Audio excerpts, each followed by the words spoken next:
what is it I want to see? What is the group that I'm most closely paying attention to as it pertains to competition? I guess the answer has to be one of two. It's either the offensive line with the influx of players that we got in the transfer portal with the playing experience and high expectations, or it's still the secondary, Tom. It's still the secondary because we have unanswered questions at almost every position in the secondary.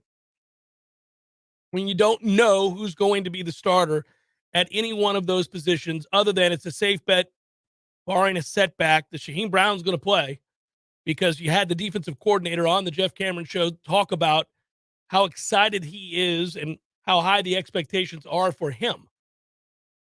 I mean, it doesn't feel like any of the other jobs are locked in. I think we know the candidates to play, but we talk about divvying up the reps, and you have a corner from a year ago that's getting moved to safety. You have a corner that's being moved inside to be a nickel corner, and he's a guy that I thought was going to be maybe a lockdown corner at some point on the outside, and so it's fascinating. I just think that there are plenty of names. We know Renardo Green, we know Azareye'h Thomas, we know all the guys that are going to be involved, Keem Dent, but I don't think we're real sure about any one of those guys being the one who would garner the most amount of reps. Yeah. I think you got Ventral Cypress and Shaheem Brown as the leading rep count getters, which is really interesting considering that you have a lot of more experienced players that are going to be vying for reps themselves. Yeah, The offensive line is the answer to me, me too. just because you could see any number of combinations. And the thing I love about the way that they run practices, when they go head to head in the trenches, they go for period after period.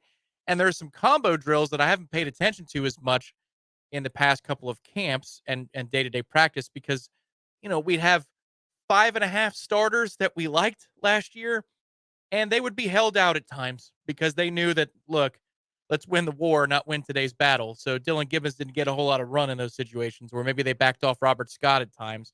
Now there's no waiting, there's no holding back.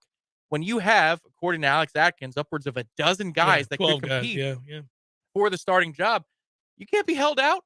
There's no reason to. So you keep battling, you cross train, and then the quality of work that you're going to get day to day in practice is very high because of how deep the defensive line is, especially in the interior of it. So as we're sorting out this good problem that we have on the offensive line, you're getting good tape. You're getting a good idea of what you have because the matchups are going to be high quality going back and forth. That's what a real football program's all about. It's why when we sit here and we say the names aloud and realize that any one of them could play in any number of spots, right? So you would say something like Bless Harris or Darius Washington, Byers, Dimitri Emmanuel. I don't know. Is he going to be on the team? He might be. Yeah, could be. We don't know. Maurice Smith, Casey Roddick, the Jones kid that came over from Auburn. Andre Jones. Yeah, Armella, Yep. Robert Scott. And then I throw in all the time because I think he's got a chance to win a job. Estes. I don't know. Is Thomas Schrader finally healthy? Because if he is, he's a candidate to maybe make. That's a lot of guys. Alex Atkins brought up Daughtry Richardson, A lot of guys. Early, Yeah. Kanaya Charlton, the freshman Lucas Simmons, who is on campus for this camp, which is very important for speeding up that process. What if he's just a lockdown right tackle this early in his career? Left might be a little too much, but he's got all of the basics down that he can be a good right tackle for you.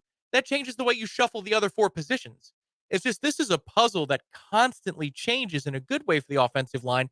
So I have to imagine that even if we see, for example, 2 days in a row when they go full contact or somebody kicking ass at left guard, they might still move him because he might be better suited for right guard if one of your tackles loses out that you think is going to start, and then you shift that guy inside like a Robert Scott.